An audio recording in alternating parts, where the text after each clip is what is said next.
Stop wasting time looking for app settings on your iPhone. There is a faster way. Let's say you're in the phone app or Notes or Instagram or even the App Store app.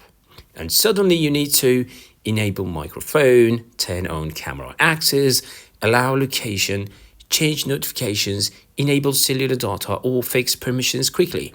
Normally, you would exit the app, open settings, scroll all the way down, find the app and tap it. That's slow. Instead, I just open Control Center, tap my shortcut, and boom, I'm instantly inside that app's settings. No searching, no scrolling, no wasting time.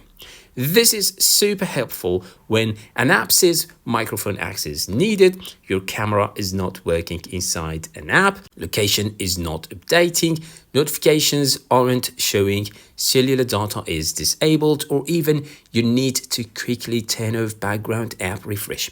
It saves so many steps, and it works on iPhone and iPad. Once you add it to Control Center, it feels like a built-in iOS feature. Apple should have added this by default. I'll leave the shortcut link in the description. Just download it and add it to your Control Center. If this helped you, follow for more powerful iPhone shortcuts. Work smarter with your iPhone. Thanks for watching.